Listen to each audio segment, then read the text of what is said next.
Okay. I think we have like 15 more pages of this. We're making it, okay? The president is not immune. Justice Barrett's version of the presidential accountability paradigm works slightly differently. She would have us ask first whether the relevant criminal statute reaches the president's official conduct. But again, what is at issue here are statutes of general applicability. They only reach the president's conduct to the extent that he chooses to engage in the prohibited behavior. Justice Barrett's framing thus sidestepped the fact that, when immunity is being considered, what is actually at issue is whether the president is exempt from punishment if he opts to exercise his official duties using means that violate criminal law.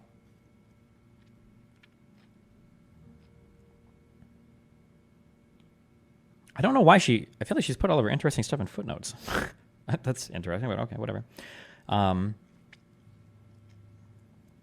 The majority's multi-layered, multifaceted threshold parsing of the character of a president's criminal conduct. The majority's multi-layered, multifaceted threshold parsing of the character of a president's criminal conduct differs from the individual accountability model in several crucial respects. For one thing, it makes it next to impossible to know ex ante, when and under what circumstances a president will be subject to accountability for his criminal acts. Does this mean beforehand? What does ex ante mean? Oh, ex ante. Based on forecasts rather than actual results. Ex ante. Ex ante. Okay, so you can't really know beforehand, right? Which is fair, right? For every allegation, courts must run this gauntlet first, no matter how well documented or heinous the criminal act might be. Thus, even a hypothetical president who admits to having ordered the assassinations of his political rivals or critics, or one who indisputably instigates an unsuccessful coup, has a fair shot at getting immunity under the majority's new presidential accountability model. This is because whether a president's conduct will subject him to criminal liability turns on the court's evaluation of a variety of factors related to the character of that particular act, specifically those characteristics that imbue an act with the status of official or unofficial conduct minus motive. In the end, then, under the majority's new paradigm, whether the president will be exempt from legal liability for murder, assault, theft, fraud, or any other reprehensible and outlawed criminal act will turn on whether he committed that act in his official capacity, such that the answer to the immunity question will always and inevitably be, it depends. Under the individual accountability paradigm, the accountability analysis is markedly less convoluted and leads to a more certain outcome. None of the same complications or consequences arise because, as I have explained, there are no exemptions from the criminal law for any person, but every defendant can assert whatever legal arguments and defenses might be applicable under governing law. Since no one is above the law, everyone can focus on what the law demands and permits, and on what the defendant did or did not do. No one has to worry about characterizing any criminal conduct as official or unofficial in order to assess the applicability of an immunity at the outset. The majority's new presidential accountability model is also distinct insofar as it accepts as a basis starting premise that generally applicable criminal laws do not apply to everyone in our society. In the majority's view, while all other citizens of the United States must do their jobs and live their lives within the confines of criminal prohibitions, the president cannot be made to do so. He must sometimes be exempt from the law's dictates depending on the character of his conduct. Indeed, the majority holds that the president, unlike anyone else in our country, is comparatively free to engage in criminal acts in furtherance of his official duties. That's a good argument. Ex ante. Oh my God! I just touched my iPad and that thing just read off to me. I don't know why. I thought my iPad was screaming at me. Holy shit.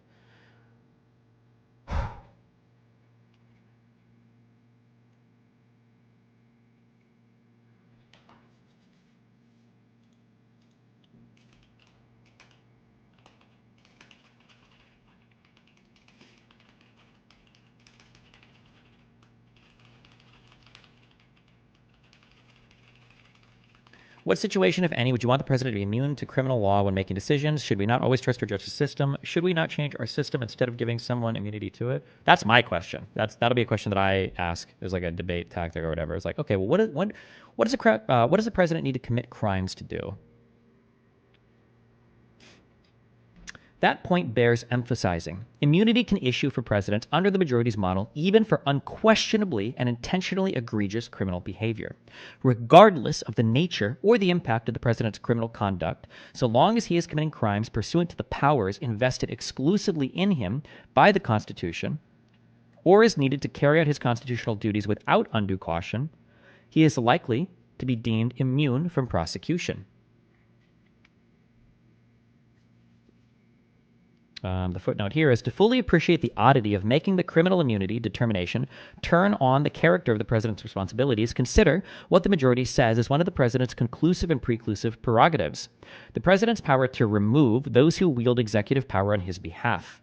While the president may have the authority to decide to remove the attorney general, for example, the question here is whether the president has the option to remove the attorney general by, say, poisoning him to death. Put another way, the issue here is not whether the president has exclusive removal power, but whether a generally applicable criminal law prohibiting murder can restrict how the president exercises that authority. It's also a really good point. That's a much better example, too.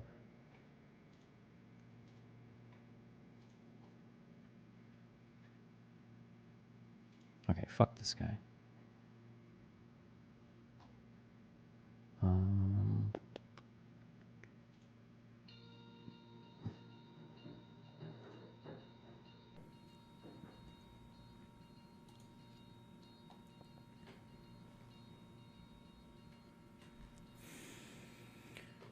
Ultimately, the majority's model simply sets the criminal law to one side when it comes to crimes allegedly committed by the president. Before accountability can be sought or rendered, the judiciary serves as a newfound special gatekeeper, charged not merely with interpreting the law, but with policing whether it applies to the president at all. Also, under the new presidential accountability model, the starting presumption is that the criminal law does not apply to presidents, no matter how obviously illegal, harmful, or unacceptable a president's official behavior might be. Regardless of all that, courts must now ensure that a former president is not held accountable for any criminal conduct he engages in while he is on duty, unless his conduct consists primarily and perhaps solely of unofficial acts. The structure and function of the two accountability paradigms are not the only differences. The models also assign different roles to participants in the criminal justice system, and they ultimately generate different relationships between the presidency and the rule of law. Under the individual accountability model, duty-bound prosecutorial officers initially exercise their discretion to decide whether to seek punishment for alleged violations of criminal law, a determination that is made on numerous factors. And even if prosecutors decide to bring a charge, a jury of the criminal defendant's peers ultimately determines whether that defendant, including a former president, will actually be held to account for having engaged in unlawful conduct after the court has resolved any legal challenges and has instructed the jury as to the requirements of the law. By contrast, under the majority's new presidential accountability paradigm, what a prosecutor or jury does may not even matter, since the courts take center stage once charges are brought against a former president, marshaling their resources to conduct a complex and amorphous threshold immunity evaluation.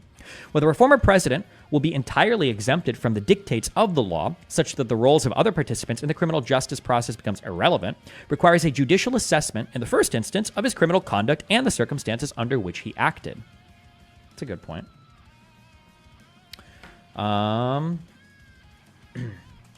She points out that the judges and prosecutors themselves must assume a role of quasi-jury, judging whether a particular action was official or criminal in nature before any official for any trial has even begun.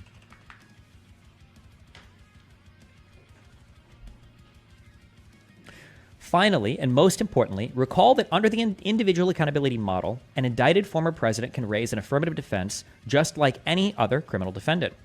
This means that the president remains answerable to the law insofar as he must show that he was justified in committing a criminal act while in office under the given circumstances. In other words, while the president might indeed be privileged to commit crimes in the course of his official duties, any such privilege exists only when the people, acting either through their elected representatives or as members of a jury, determine that the former president's conduct was in fact justified, notwithstanding the general criminal prohibition.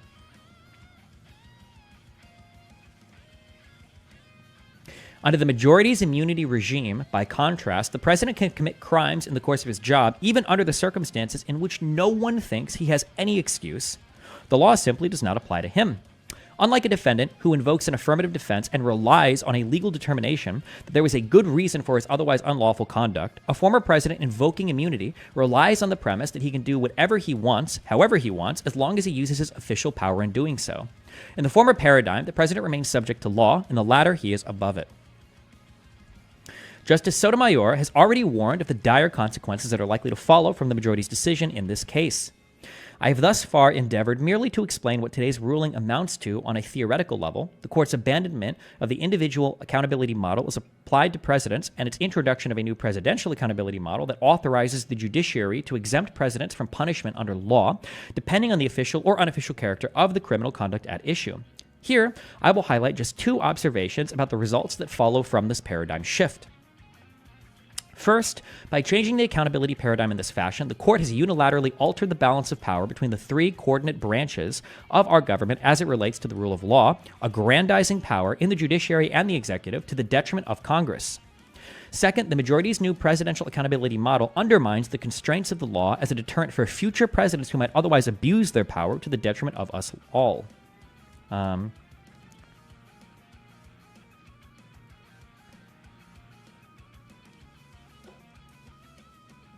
Okay.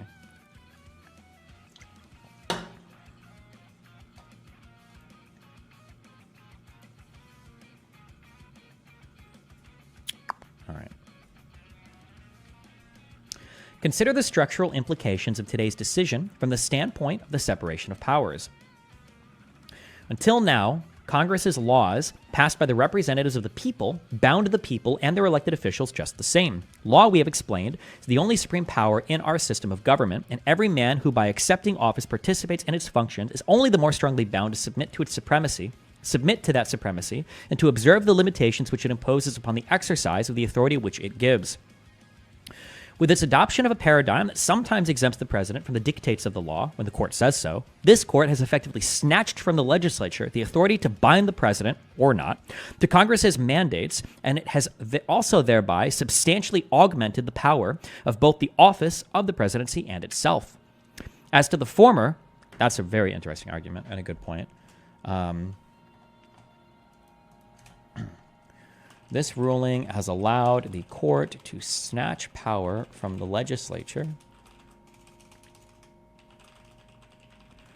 give it to the court and the executive, as they are now making determinations of who the law applies to.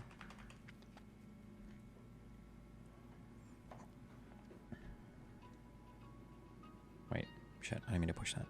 Oh, okay.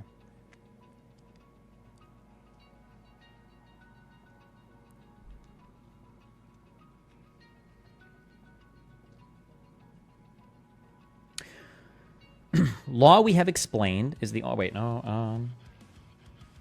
Well, the office of the president itself. As to the former, it should go without saying that the office of the presidency, the apex of the executive branch, is made significantly more powerful when the constraints of the criminal law are lifted with respect to the exercise of a president's official duties. After today's ruling, the president must still take care that the laws be faithfully executed. Yet, when acting in his official capacity, he has no obligation to follow those same laws himself. But whatever additional power the majority's new presidential accountability model gives to the presidency, it gives doubly to the court itself, for the majority provides no meaningful guidance about how to apply this new paradigm or how to categorize a president's conduct. For instance, its opinion lists some examples of the core constitutional powers with respect to which the president is now entitled to absolute immunity. A list that apparently includes the removal power, the power to recognize foreign nations, and the pardon power. However, the majority does not, and likely cannot, supply any useful or administrable definition of the scope of that core. For what it's worth, the Constitution's text is no help either. Article 2 does not contain a core powers clause. Footnote 6. Some of the powers the majority designates as core powers are, at best, implied from indefinite constitutional language. See blah, blah, blah, concurring in judgment with respect to severability and dissenting in part. Nowhere does the text say anything about the president's power to remove subordinate officials at will. The Constitution does not use the term recognition either in Article 2 or elsewhere, calling the asserted textual basis for an exclusive presidential recognition power tenuous. Quoting Roberts. dissenting in the Zivotofsky case. I don't know what that case is even about, but cute. Okay.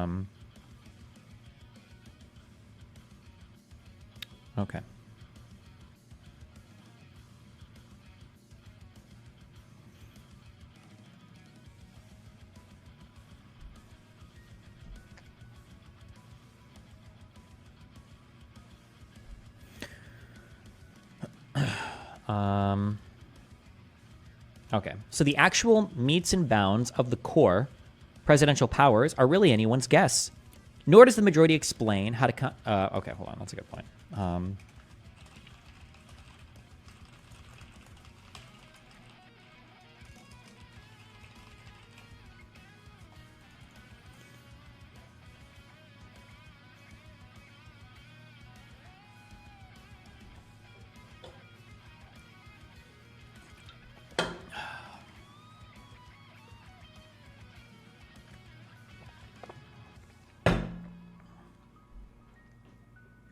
Nor does the majority explain how to consistently distinguish between official and unofficial acts. Quite the opposite, in fact. While acknowledging that there is a critical line that courts must draw in order for its new accountability model to work properly, the majority simultaneously cautions that making this distinction can be difficult, likely a gross understatement given the recognized breadth of the president's discretionary responsibilities under the Constitution and laws of the United States. Man, you know what I just thought that would be really scary? Imagine if you do this factual analysis in a lower court and you distinguish all of the acts from official and unofficial, and you painstakingly measure out the criteria that you do so. Imagine that the Supreme Court reviews that case, they look at it, and they actually agree that you've done a good thing, like separating different acts out based on like the powers, but they disagree with which powers you've assigned to the president. So they use your fact-based analysis and say, we agree that these are the facts, and you've done a good job at separating this out, but we think that you should apply a slightly wider model to those facts. So because you've done all the work to do all this analysis, but we disagree on how you define core and like uncore or official and unofficial acts, we're going to change that criteria a little bit. And now all the analysis that you just did is going to be used against you to throw all of these things out as immunity things in court. Jesus Christ.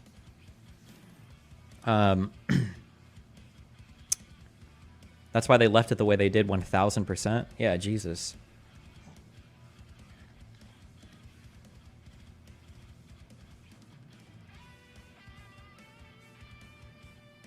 The majority likewise provides no guidance as to when, how, or why the president's presumptive immunity for non-core official acts might be rebutted, saying only that applying the criminal law to a president's acts must pose no dangers of intrusion on the authority and functions of the executive branch. That quote needs to be in here because it's brought up quite a bit.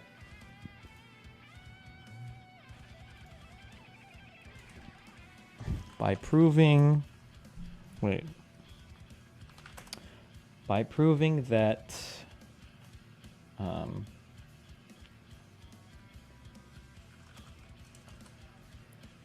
prosecuting a particular presidential act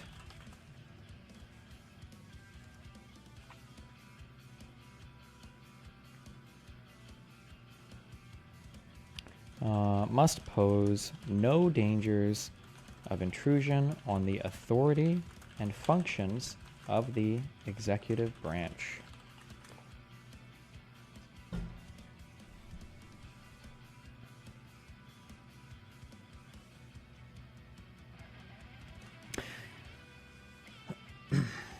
At most, to distinguish official from unofficial conduct, the majority advises asking whether the former president's conduct was manifestly or palpably beyond his authority. But that test can be illusory, as is evidenced by the facts alleged in this very case. With respect to the indictment's allegations concerning petitioners' attempt to assemble false slates of electors, in conjunction with the events of January 6, 2021, for example, the majority admits that the alleged conduct cannot be neatly categorized and that the analysis, therefore, may prove to be challenging. With that, at least, I could not agree more. Do you think that these rulings can actually stabilize the country, especially if we pair it with making certain government jobs inheritable positions? I don't know. Are you talking about a monarchy or... This much is clear. Before today, none of these kinds of inquiries were necessary for criminal liability to be fairly assessed with respect to persons accused of having engaged in criminal conduct. And frankly, none is needed now, except as relates to the president under the new paradigm the majority has crafted. Perhaps even more troubling, while Congress, the branch of our government most accountable to the people, is the entity our Constitution tasks with deciding, as a general matter, what conduct is on or off limits, the court has now arrogated that power onto itself when the question pertains to the president. In essence, the court has now imposed its own pre-clearance requirement on the application of Congress's laws to a former president alleged to have committed crimes while in office. Who will be responsible for drawing the crucial line between the president's personal and official affairs? To ask the question is to know the answer. A majority of this court, applying an indeterminate test, will pick and choose which laws apply to which presidents by labeling his various allegedly criminal acts as core, official, or manifestly or palpably beyond the president's authority. Ironically, then, while purportedly seeking to transcend politics, the court today displaces the independent judgments of the political branches about the circumstances under which the criminal law should apply. Effectively, the court elbows out of the way both Congress and prosecutorial authorities within the executive branch, making itself the indispensable player in all future attempts to hold former presidents accountable to generally applicable criminal laws. Oh, one super scary thing here then is, imagine when you go to appoint a future Supreme Court justice, the question of, well, what does the justice consider to be a presidential power now becomes incredibly important, not just for what powers you'll be able to wield as president, but for what powers you can wield with criminal immunity for actions that you do to enrich yourself. That's a really scary manifestation of this ruling as well, right? Yeah. The framers, however, did not make the judiciary the overseer of our government. To be sure, this court may sometimes have to intervene in determining where authority lies as between the democratic forces in our scheme of government, but it has long been understood that we should be wary and humble when doing so. Wary and humble, wary. Be wary, be weary. Weary, I think, right? The majority displays no such caution or humility now. Instead, the court today transfers from the political branches to itself the power to decide when the president can be held accountable. What is left in its wake is a greatly weakened Congress, which must stand idly by as the president disregards its criminal prohibitions and uses the powers of his office to push the envelope while choosing to follow or not existing laws as he sees fit. We also now have a greatly empowered court which can opt to allow Congress's policy judgments criminalizing conduct to stand or not with respect to a former president as a matter of its own prerogative. Oh, man. You know what?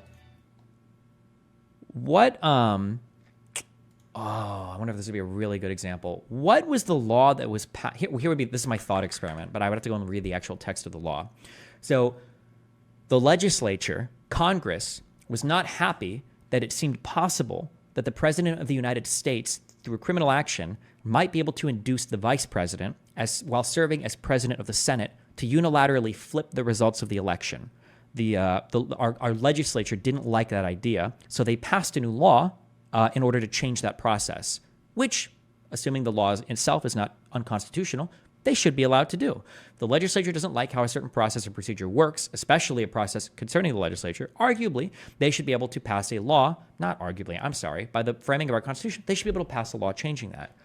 However, something that's interesting is the legislature might have said, we don't like the way this works, so we're going to change a law here. However, the court, the Supreme Court, could challenge the application of that law when a president seeks to overrule or to act in contravention of that new law.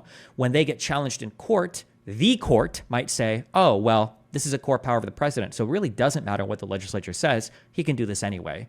So this would be an example for what Jackson is talking about here, where the court has basically snatched power from the legislature to say, because remember, traditionally, when the legislature creates legislation, it applies to everybody, especially a criminal statute. When the legislature is making laws about crimes, it applies to everybody. But now the court can say, we understand that you passed this particular law, and it may be in times you even intended for it to apply to the president, but we've taken that ability from you, and we're going to make determinations now when it applies to the president and when it doesn't.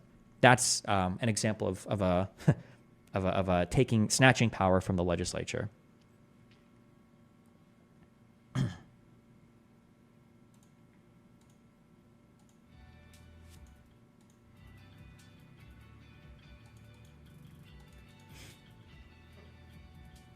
Yeah, so the scary thing is what Derek says, which wasn't true initially.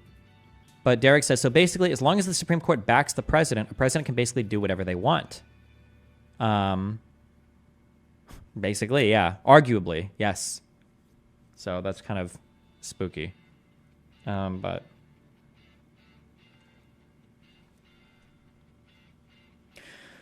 if the structural consequences of today's paradigm shift mark a step in the wrong direction, then the practical consequences are a 5-alarm fire that threatens to consume democratic self-governance and the normal operations of our government.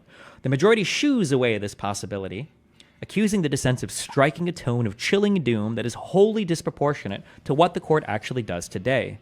But Justice Sotomayor makes this point plain, and I will not belabor it. Wait, I'm so curious what the order of publishing opinions are, right? Because the majority responds to the dissent, so that must mean the dissent has to write theirs first, and then the majority writes theirs, or at least the end of it. But then the dissent can respond to the majority's dissent of the dissent. Could, like, Roberts have also responded to this in his thing? Like, it's all at the same time? Clearly, it's not all at the same time. It can't be, because they're responding to each other. They can't be publishing it all at the same time, right?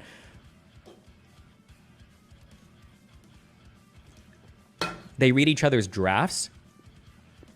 Yeah, but what I'm saying is that Judge Roberts, in his draft, was responding to Sotomayor's draft.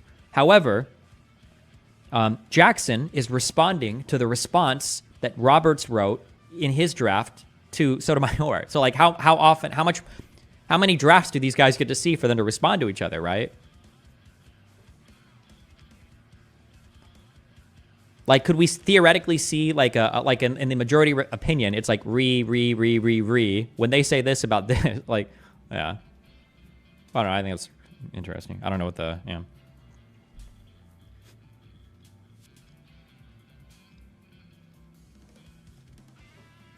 Here, I will merely observe that, from a theoretical perspective, philosophers have long considered deterrence to be a key justification for adopting and maintaining systems that ensure accountability for criminal conduct. See Plato, Laws. Note that he is punished because he did wrong, for that which is done can never be undone, but in order that in future times he and those who see him corrected may utterly hate injustice, or at any rate abate much of their evil doing. General prevention ought to be the chief end punishment, as it is its real justification. Just quoting philosophical literature. The threat and imposition of punishment is called for in order to secure compliance. Not full compliance, but more compliance than there might be were there no legal penalties at all. For that same reason, some commentators also maintain... Oh, shit. Oh, my God. There's a chance that at some point in the future, we can get referenced in a Supreme Court opinion. Please. I am a commentator. Talk about me.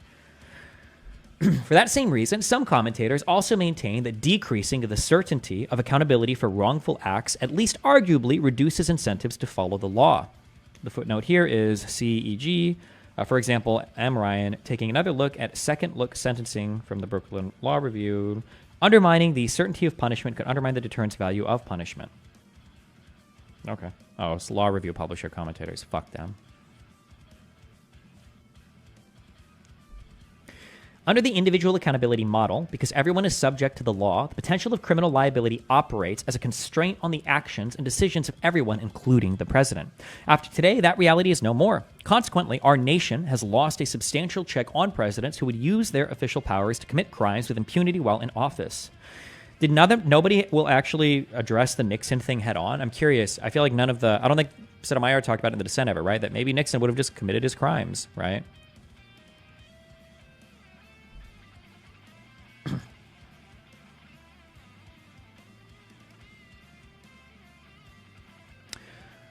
So, one might ask, what remains of accountability for presidents under law? With today's paradigm shift, the majority leaves in place only the chance that this court might someday determine that the criminal conduct in question was an unofficial act, or that the government will somehow rebut the presumption of immunity that applies to a president's official acts, such that criminal consequences might attach.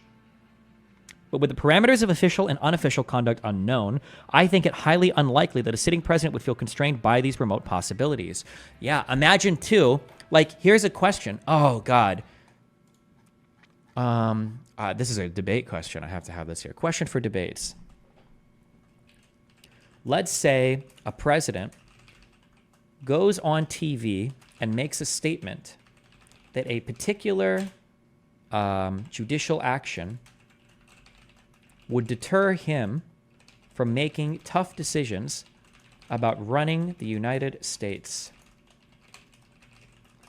would this statement in and of itself not shield him from all criminal prosecution with respect to the judicial action he references, as it could be cited by the court itself as evidence that the president's that the proposed judicial action would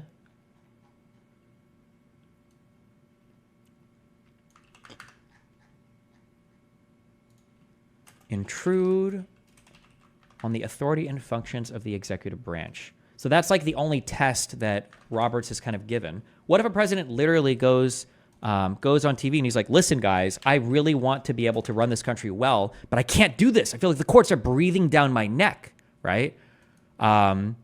If he makes that statement, well, now let's say the court has to review a particular judicial action.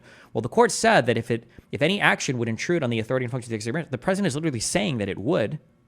Well, how does the court even make that determination now? It seems like, oh, well, fuck, if he says it, I mean, like, fuck, it must, right? Like, how do you even review this review?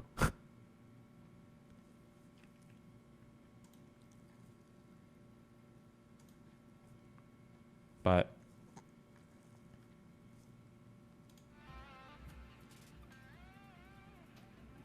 can they really just say it if there's no explanation the president needs to give? Sure, why not?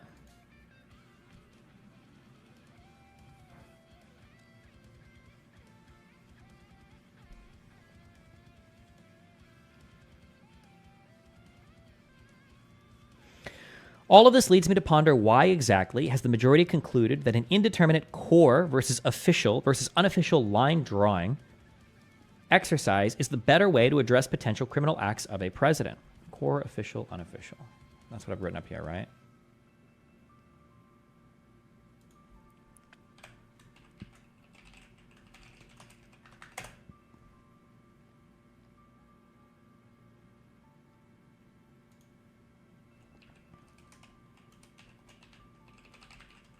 Unofficial actions.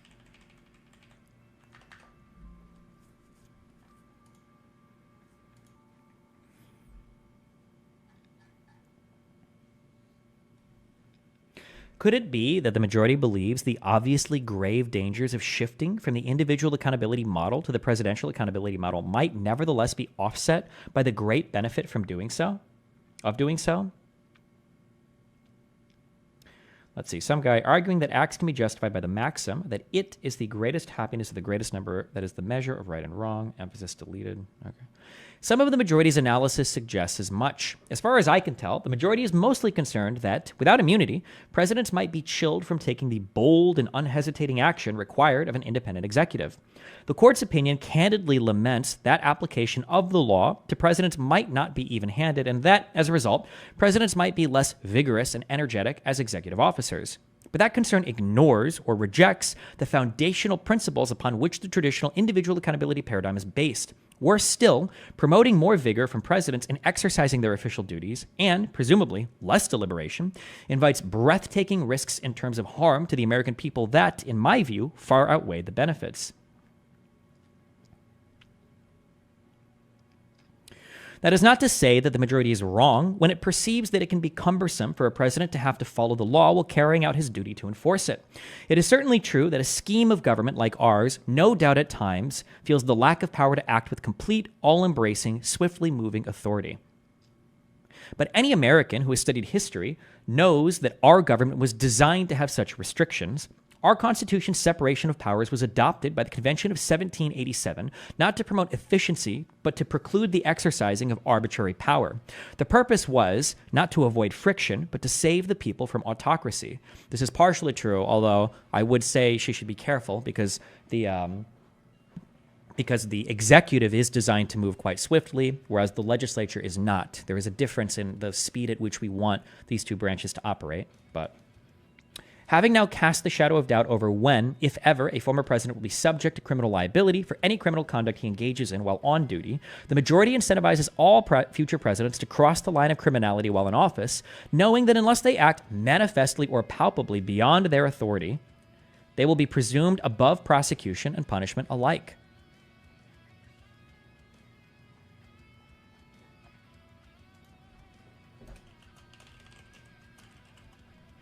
Robert says that these actions must be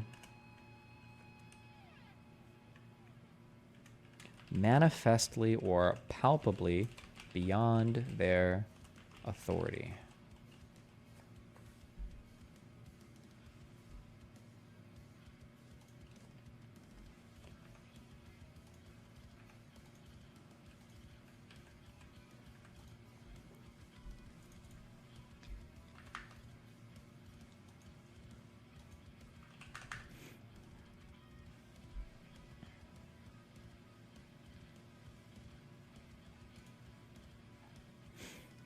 Okay.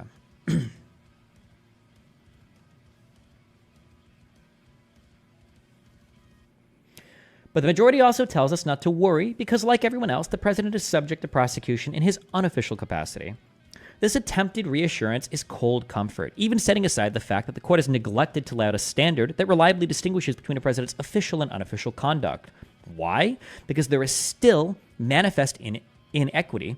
Presidents alone are now free to commit crimes when they are on the job, while all other Americans must follow the law in all aspects of their lives, whether personal or professional. The official versus unofficial act distinction also seems both arbitrary and irrational, for it suggests that the unofficial criminal acts of a president are the only ones worthy of prosecution. Quite to the contrary, it is when the president commits crimes using his unparalleled official powers that the risks of abuse and autocracy will be most dire.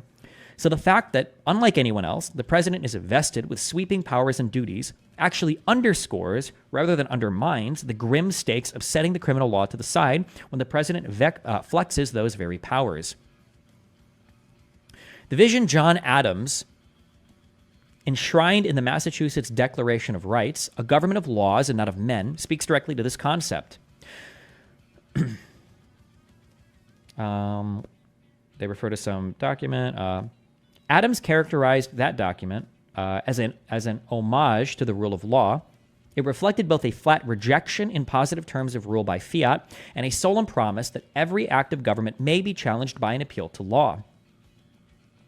Thanks to the majority, that vision and promise are likely to be fleeting in the future. From this day forward, presidents of tomorrow will be free to exercise the commander-in-chief powers, the foreign affairs powers, and all the vast law enforcement powers enshrined in Article 2 however they please, including in ways that Congress has deemed criminal and that have potentially grave consequences for the rights and liberties of Americans.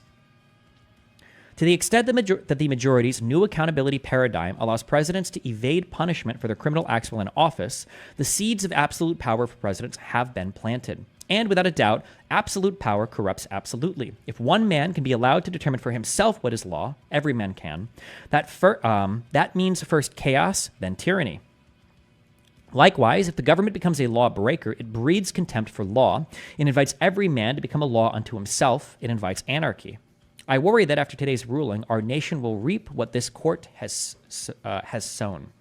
Stated simply, the court has now declared for the first time in history that the most powerful official in the United States can, under circumstances yet to be fully determined, become a law unto himself.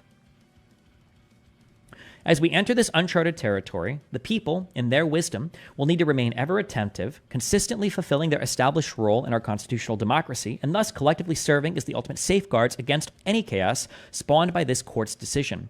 For, like our democracy, our Constitution is the creature of their will and lives only by their will. For my part, I simply cannot abide the majority's senseless discarding of a model of accountability for criminal acts that treats every citizen of this country as being equally subject to the law as the rule of law requires. That core principle has long prevented our nation from devolving into despotism, yet the court now opts to let down the guardrails of the law for one extremely powerful category of citizen, any future president who has the will to flout Congress's established boundaries. In short, America has traditionally relied on the law to keep its presidents in line. Starting today, however, Americans must rely on the courts to determine when, if at all, the criminal laws that their representatives have enacted to promote individual and collective security will operate as speed bumps to presidential action or reaction. Once self-regulating, the rule of law now becomes the rule of judges, with courts pronouncing which crimes committed by a president have to be let go and which can be redressed as impermissible.